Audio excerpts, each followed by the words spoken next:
Hello and welcome into the Who's On podcast, part of the Sabre Podcast Network, presented in part by Joe Reed and Alcova Mortgage. Score your perfect home today. All right, we got a little bit of a special episode today ahead of the college football season. I got a special guest coming on. He's a UVA alum. He's a Super Bowl champion. You all know him. It's Rodney McLeod. We got a special announcement. But Rodney, first of all, how you doing today, man? I'm doing amazing. I cannot complain. I'm here in beautiful Costa Rica with my wife, my daughter, and other family members. So all is well. I was going to say retirement looks like it's suiting you well so far. Yeah, I'm living in bliss right now. So uh, just thankful for the time, because for the past 13 years, this time period doesn't exist. I would be somewhere, preparing for, I'm sure, practice, uh, putting my body with some electrolytes and get ready to get to it. And now I'm here chasing my daughter around. So completely different time of the year for me right now. Yeah, I know. I think you just went. Did you just go to Eagles training camp just to check in there? And I mean, Yeah. you're like, all right, guys, I'll see you later. You'll enjoy the rest of that.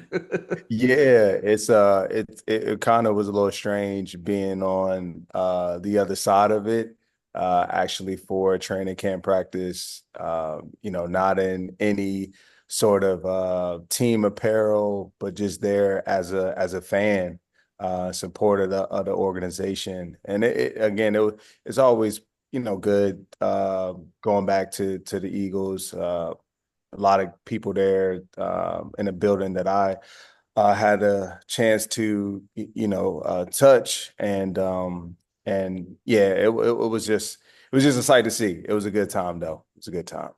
That's great. Well, the reason you're here is got some news to drop today. You are joining ESPN/ACC Network this fall to call games. You're going to be partnering with George Sedano, call weekly afternoon games on ACC Network. So, got another Cavalier on the broadcast now. First, how did you kind of decide this was the next step that you're going to walk us through the process? From retiring, this past after last season to now you're going to be calling games up in the broadcast booth, with the microphone on. Yeah, I mean, I took a number of steps into this media field while I was actually playing.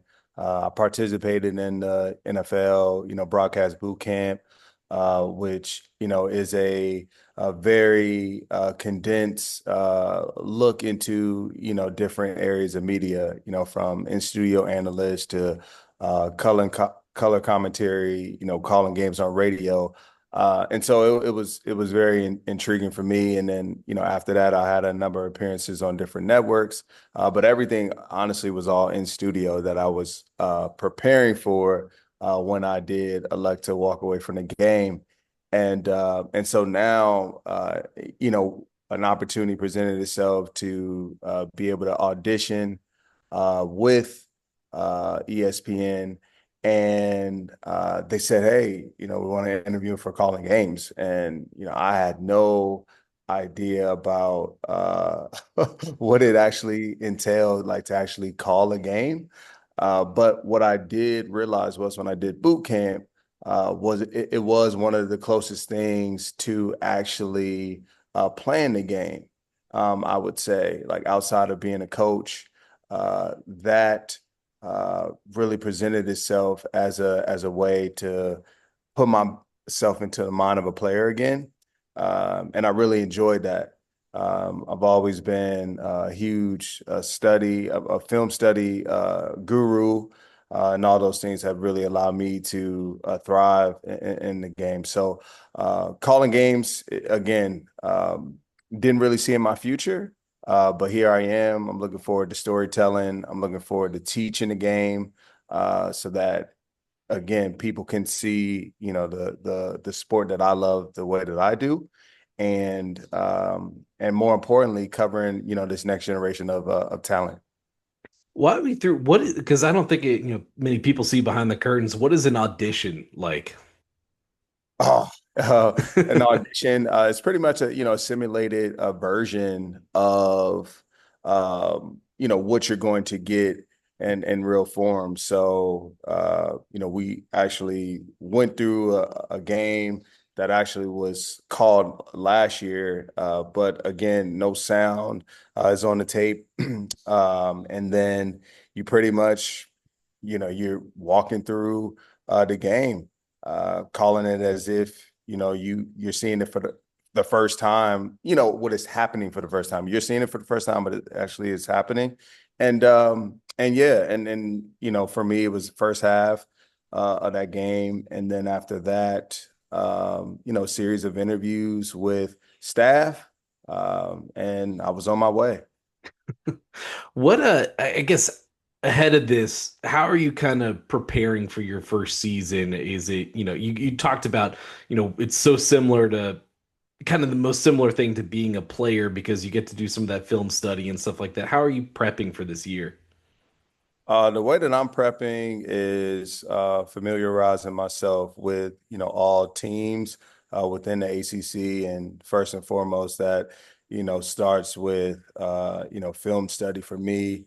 I've been able to attend ACC Media Day, which gave me insight into a lot of these teams, some early storylines, players that, again, may have already been on the team, that they're really weighing heavily on this year at leading the team and being a top performer, or even some transfers that have now stepped in and will be wearing those threads. As we know, like the turnover rate in college is just so rapid nowadays, with the transfer portal and everything else. So it's important to familiarize yourself in that regard. So that's really what I'm doing. And then I would say thirdly is learning from others that have already, stepped in to the shoes that I'm walking in.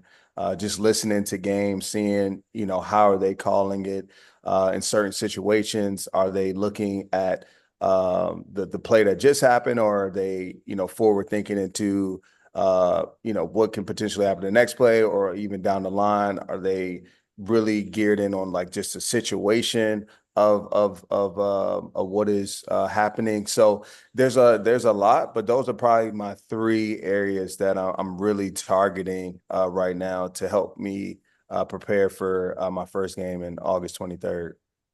You've talked to, or you said you talked about the NFL boot camp and everything. Have you talked to anyone that's kind of been in it, get some advice from maybe some former guys that have made that transition? Yeah, so I've come across a number of guys. Two most recently, Will Blackman. He's called a series of games himself, and we'll be doing some, I think, for CW this year. So we connected out at ACC Media Day. Didn't even know he would be in the building, but worked in my favor. So leaned on him. Chase Daniels, a recent individual that I saw on ESPN webinar, and he's a new hire, I think, because of what happened over at Fox, and so he gave me a little backstory on his journey so far. He caught some UFL games, and now he's transitioning over to college. So again, another person I can consult with to be able to just really give me, the real, a lot of what I don't know that takes place behind the scenes, in order to prepare myself for the first game, and then of course throughout this season. And like anything else, you really have to go through it. You can take nuggets from people, but you have to make it your own. You have to, find out what breeds success for you in that position. So it'll be some trial in there. I know I'll struggle as rookie season all over again. And I'm looking for my OG veterans to give me some game, tied in with what I know, what I bring to the table, and then just blend the two together. Do you like the travel aspect? Because I think it's a little different than when you're traveling, to play. Now you don't have to get into town maybe as early. You can spend some more time during the week with the family. You mentioned your Yeah. daughter. Is that travel aspect appealing to you too? Yeah, the travel aspect is completely different than what it is as a player. It's similar, but it's not at the same time. My wife and I joked about this recently, how, let's say I get a game in Miami, and it makes sense to do maybe a family trip there, because who doesn't love Miami, especially when you live in Philadelphia in some of the colder months. And we can make a little weekend extended stay out of it. But the joke came with, it's not like you have security on your floor where I can't stay in your room at the hotel like it was as a player. It's a totally different ball game, which again works in my favor.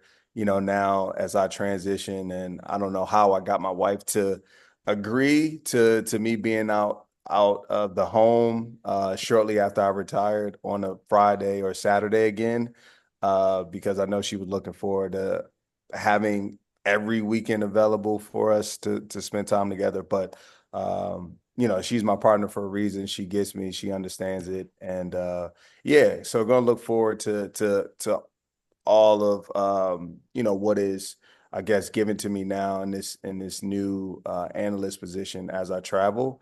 And I get to see some new campuses. I think I'm looking forward to that. Some campuses I've never had the opportunity to either touch or play on. So it's a different feeling for me, coming up. You said you got some experience while you're in the NFL, but I found a clip in my research that was you as a player. I think it was called Cavalier Sports Weekly. Was that your first foray into media? I think that was. I think was that in the stadium? I think you're on the stadium or practice field or something. Yeah. Yeah, doing the script. Yep, that was like my first introduction to it.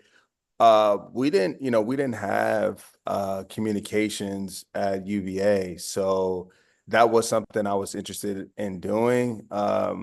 When I attended college, but going to Virginia, they didn't have it. But again, tried different ways to find a way in early entry point. I feel like there's a lot more that they offer now to students in today's game, which is great for them. Getting them exposure early on is very helpful. When did you realize you kind of had this, feeling that this is the way you wanted to go with your post NFL career? Honestly, I'm not going to say that this was or like, yeah, this is what I intended to do.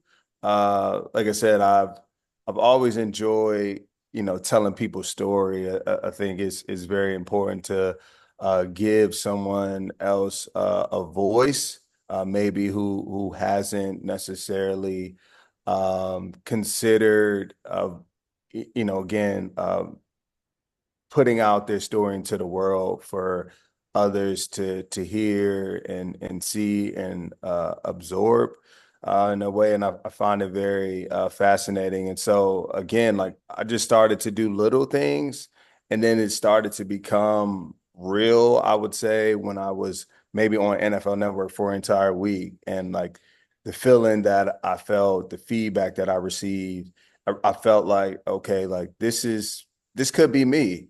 But I think as I exit the game, what I'm really trying to discover is just how I want to contribute to the sport that's given so much to me.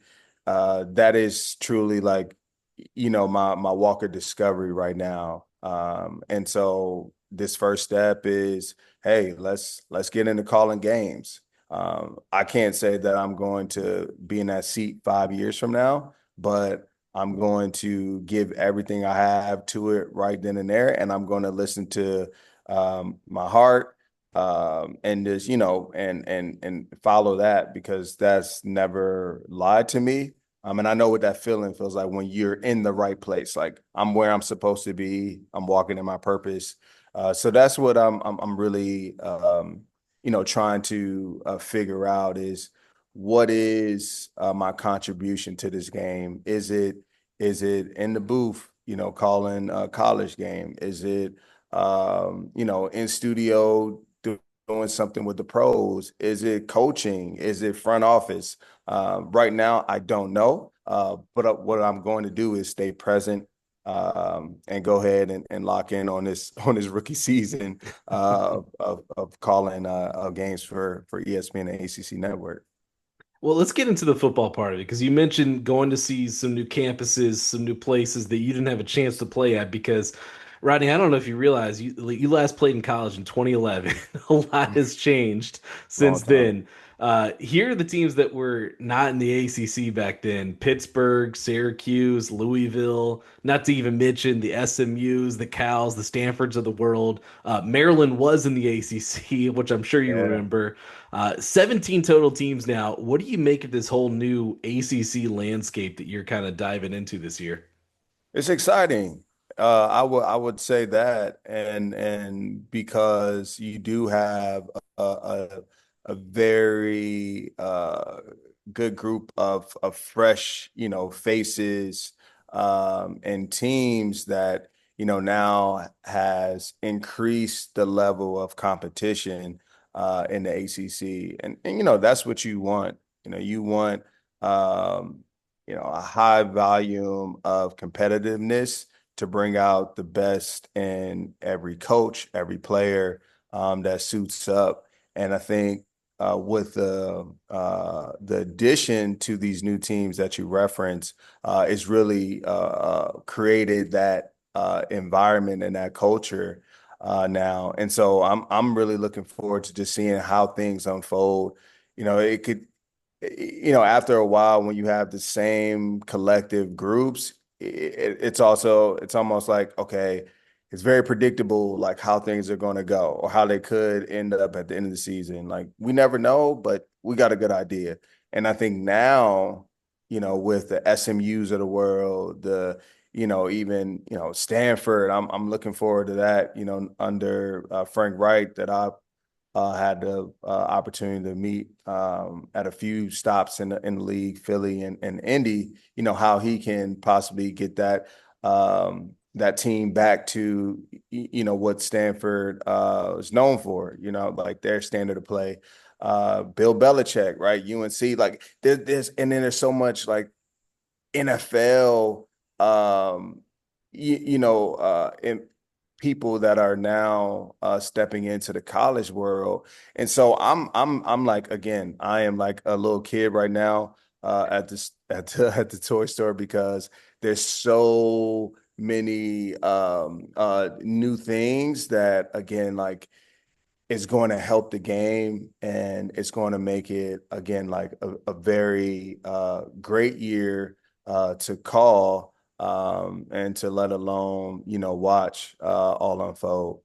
Yeah, as a guy that's just getting out of the NFL, you picked a good time to come to the ACC with the obviously the big headlines of Bill Belichick and everything he's doing down there at UNC, but also like you mentioned, Frank Reich, Andrew Luck is in college football Yeah. now at Stanford. I know he was Yes. at ACC Media Days. Hmm. What Yeah, I caught up from with your him. from your time at ACC Media Days, what stood out to you? What were the headlines that you had your eye on? For me, I'm not going to even pinpoint one because, to your point, like you said, I haven't played college ball since 2011, and I've been in this NFL world for 13 years, and you kind of have blinders on to a lot of what exists in college, to be honest with you, because I have a job to do myself on Sundays. Uh, and I want to do it at a high level. And so, that requires some sacrifice, which means, I can't necessarily, be everywhere or in tune to every single thing that's happening in the sports world. I kind of catch it just in snippets and highlights. And so I would say, like, just from, every team, 1 to 17, listening to every single coach, every player that touched that stage, hearing a little bit more about them, what their expectations are, what are their core values, their philosophies. It kind of gave me a sense of identity to be able to kind of categorize each team by, as I do my homework. This team is really built on this because guess what? Their coach is an offensive lineman. So I'm probably, as I'm watching film, let me see if I can see that in the way that they call plays. Offensive linemen, they like to run the ball, right? Like they're not overly pass happy, but they're gonna again pass the ball, but it's gonna be led by the run. It's gonna be physical. It's going to be rugged, all those sort of things. So that's what I really took away is, what's the identity like for these teams? What are some things that I may not be able to find online about you, but you've expressed to me here at Media Day? Was there, I guess, a difference for you? We talked about the last time you played in college was 2011, and you kind of had these blinders on in the NFL, and now you kind of come back into the college game. Do you feel like there's just fundamental differences between, the sport when you left it and now that you're coming back into it, or can you still see some of, all right, it's still this at the heart of it? At the core of it all, what I love most is that it is purely um, fun and and enjoyable. Like it's rare that you have that many guys on the team that are all pushing towards one common goal, and you still get a sense of that kid at the park playing ball again before it transitions over into a business where there's just so many other variables that you have to consider. And yes, I know the NIL things are shifting a little bit, but I think because it's still so fresh at the core of it all, you have those players that again just out there having fun, and they just want to ball. So I love that. I would say the other side is there's a lot that has changed from the fundamental, the schematics, and from a technical standpoint when it comes to uh, the game of college ball.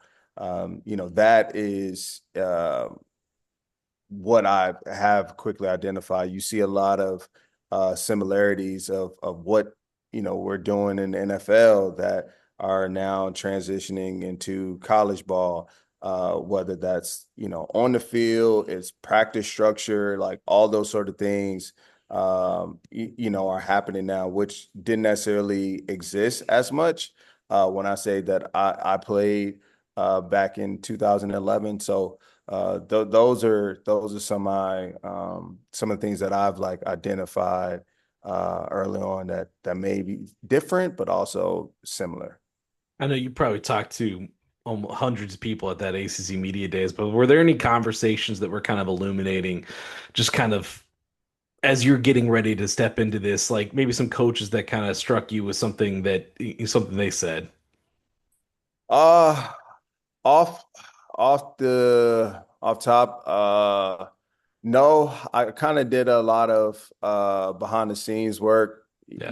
There I was there just to be um to be an ear as they talked about a number of things. I realized that there's some connections that I didn't even know existed in the league for me. My former coach, Ephraim Banda, who's with the Browns, he's my defensive back coach for the past couple of years. He has a good rapport with Duke head coach, Manny. And so he was giving me a little bit of insight on, just his philosophy, how he's wired, you know, kind of what we can expect to see from a defensive standpoint, which again, I come from the world of Jim Schwartz, and that's who he compared him to in his style of play when it comes to the defensive side of the game. And so as he texted me, I said, okay, like that's helpful. I can use that as I'm, again, watching film and knowing, all right, this is a defense that I played in for a number of years. How do they do it? And I can give a whole different feel um, towards that area of the game. You played under Al Groh and Mike London at UVA. So obviously there's a lot of generations that passed since, now Tony Elliott is the head coach at Virginia. Have you gotten to know, I mean, I don't know if you've been around the program, have you gotten to know Coach Elliott at all in just your years? I've met him a number of times now. Few stops that I made at Virginia, meeting with Carla, the AD, and then as well as Coach Elliott.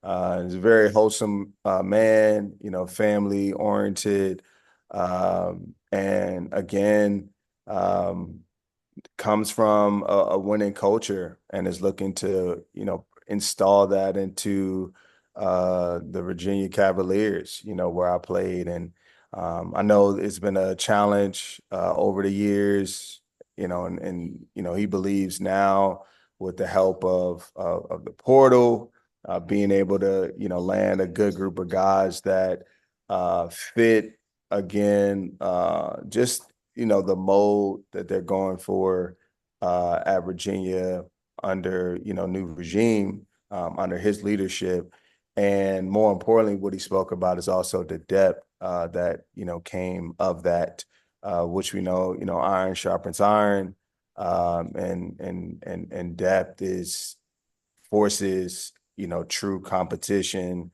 and a lot of growth within each player. So he's excited. I'm looking forward to again, hopefully I can get a game down there at Scott Stadium to cover them. But I'll be watching closely regardless, as a fan and an alum, just to see how they end up this year.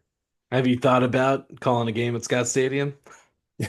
Yeah, I mean, of course, that was probably one of the first things that came to my mind once I found out I got the job, was how I how this could be my first time back in Scott Stadium is in the booth, which would be strange because I haven't been to a UVA game since I graduated. Wow. Every time, yeah, wow is right. Every time I think of going, something pops up, my calendar doesn't align. So we talked about me get going back and being on the sidelines. And once I was done, and look at me now, I could actually be you know way up high in the booth on the 50-yard line calling the games. I think whoever's, making the calls at ACC Network and ESPN, you got to make it happen now because I it's know. been Yeah, it's they been got to mark 13 one. years. Yeah, they got to mark one for me at minimum. Yeah, I guess what else how have you kind of you talk about being NFL blinders and everything, but how do you try to stay in touch with UVA and just kind of what's happening there at your alma mater? Because I know it's your wife's alma mater too, so I know it's a special place for you guys. Yeah, for us, I think we just try to most importantly stay in touch with the people that we met along the way at Virginia. There's a number of teammates of mine that are very good friends to this day, that I still keep in contact with, that I lean on for a number of things in life. And the same goes for my wife. Some of her closest friends to this day were forged on UVA campus. So there's a lot of history there amongst our friends, and then more importantly between the two of us. And so we made some stops. Black alumni were consistent at attending when the opportunity presents itself. And then in other facets, in the sports world, it's really just through the lens of social media, um, and any articles that we can pick up, and then staying in touch with people like Carla, Coach Elliott, Jerry Capone, some other people again that I was in the building with at the same time. And so, they make sure that, alum like myself are staying up to date with whatever is going on. I would say under Carla's leadership, they've, done a better job at really tapping into alumni, making sure that we are aware of alumni games. We're aware of any sort of alumni connecting events because they really want to like have that culture where guys are coming back often and players are seeing it, and it's empowering, to the younger guys. So I'm going to continue to push forward and with that, and try to do my part the best way that I can now, especially with me stepping away from football. It seems like you've gotten to know Carla Williams a lot, just over the years. What is that relationship like with her? But just like, what do you think she's brought to UVA athletics? Honestly, I feel like she's just her mentality and her experience. You can't necessarily put a price on that. It's very invaluable, and she's seen a lot. And to do it, in a field that not women are necessarily a part of is really remarkable. And so she's highly regarded. She's highly respected in this industry. And I think she's also got the buy-in from a lot of alumni like myself because of the things that I mentioned. She's very intentional behind inclusivity, having us involved in the way that she wants to, have us involved. It's not just a one stop. It's every year, and it's multiple times throughout the year where there are very large gatherings of alumni that are present, and it's special because you have generations that are crossing paths. You have people now that thing on a business level, connecting on a personal level, and even more so, pouring back into UVA football. So she's done everything that a leader has been required to do and asked to do, in my opinion, to put forth a great team and leaders to go out to lead these young men. You've mentioned teammates that you keep in touch with at UVA. You didn't play with Chris Long at UVA, but you play with him several times in the NFL now and in St. Louis and Philadelphia. It's the time, What give me some good Chris Long stories from your time with him throughout the Yeah. years, man. Chris is he's one of those ones. He's a pros pro. He's a leader, and he has a real good pulse just on like people. And it's not hard for him to connect with, anybody that touches the locker room, which, again, is not you don't find that often. You might find somebody that's good in the locker room, but then on the field, it's not the same, or vice versa. But with Chris, it's a full package. And, I'm thankful to have Big Bro.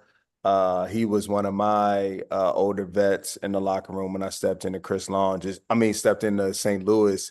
It was a level of comfortability that kind of came over me because this was somebody I knew that has done it for quite some time, somebody I can look up to, and now I can see their day-to-day ways in order to end up exactly, where he's seated right now. But at after it all, he is like a huge prankster. There was many a battles between us as a defensive back group, D line room. We're right next to each other too, in the Rams building. And so, one story I have is, we've been going at it, let's say for majority of the season. There's been like trash talk We had Cortland Finnegan in our room, who also was one of those guys that, again, just like an animal on the field, but like off the field, just funny, very down to earth. And him and Chris had a real good relationship. So, we were coming back from one game, I think an Arizona trip, somewhere where we had to travel a good distance. We get back late, and all you want to do is just go home. And then so as we're pulling up to the facility, there's a gate, another gated area that stands next door to it, and you see three like man-made garages that are like out there with like names on it, and it's a garage with my defensive back teammate Janoris Jenkins, and then you got my guy Tremaine Johnson, and then you have my car that was also in this garage with McLeod outside of it. So everybody can see it as the buses are pulling up. And again, like I couldn't get my keys until the next morning. So I had to find a way home, get somebody to drop me off, just that level of inconvenience. But again, that is something that Chris, man, like it really unified the locker room in a lot of ways for moments like that. And that is just one horror story of me that I experienced. But again, you joke about it after. It's no hard feelings. It's all love, and that is just Chris, man. He's just spreading a lot of love amongst the locker room, which again made him one of the better leaders, to play this sport. One other thing that you two share is y'all both former winners of the Allen Page Community Award, the NFLPA's highest honor, specifically with community service and the work that you're doing there. I know that's been important to you throughout your career. You've got the Change Our Future Foundation. I think you just hosted another sneaker ball up there in Philadelphia. Just what has that work meant to you just over the years, kind of getting into that, especially alongside your wife? It's meant a lot, to be honest. Giving back is very important to not only me, but my wife. We share that passion, especially when it comes to community, but also kids in general. So I I've really focused a lot on how we can make communities better than we found it. Really pouring back into the next generation because they are the ones that can shape the future. And if we want to see change, it's got to live through them. Come from a community of color where education is not necessarily something that is rewarded to all at the highest level. And we really identified those areas and how we can kind of help fill that void, recognizing that exposure breeds expansion, and you have to introduce kids to possibilities that they don't necessarily come across every single day. And so we really dedicated a lot of our efforts and time and day-to-day work to reshaping this next generation and forming new trends for these young people, and discovering opportunities that live way beyond their doorsteps. Well, Rodney, it's been great. I want to get you out of here on one last one. What's your feelings around the Cavaliers heading into this year? I know it's early. You're still doing the film study, but any good thoughts going into the season? I feel strongly about the Cavs this year. I think they will be at a point mid to late season to make a good run. To not only we're going to look past getting into a bowl game. That's kind of minimal expectations, but more so be in the running and conversation for a potential spot in the ACC championship. That is what they're striving for, and I believe that they'll have a shot. Right, all you can do is ask for a chance and put yourself in position, and I think they'll be a part of that conversation. It's just on them to again finish finish strong, push through. And I truly believe that because of what I alluded to earlier, the depth that now exists in that locker room, and then the quarterback at the helm too, who has some experience, and not only being his, I think, 6th year playing, but also he has some time spent with his dad, with Coach Elliott, and so very familiar families, and I think that relationship is going to help foster success, which will transfer over into the rest of the team, and where I see them, again, having a chance down that stretch to compete. All How right, about you? I want to get you out of here because if you're watching on YouTube, you can see the beautiful landscape that you got there behind you, Rodney. Enjoy Costa Rica, but congrats on the new gig on the ACC Network. We're looking forward to seeing you this fall, cover some games, and hopefully, if anyone's listening, we get you to Scott Stadium this year. I appreciate it. All right, Rodney, thank you so much. That'll do for the Who's On podcast this week. Remember to follow, subscribe on YouTube and on Apple or Spotify, wherever you're listening to your podcast. We'll see you later in the week with more here on the Who's On podcast.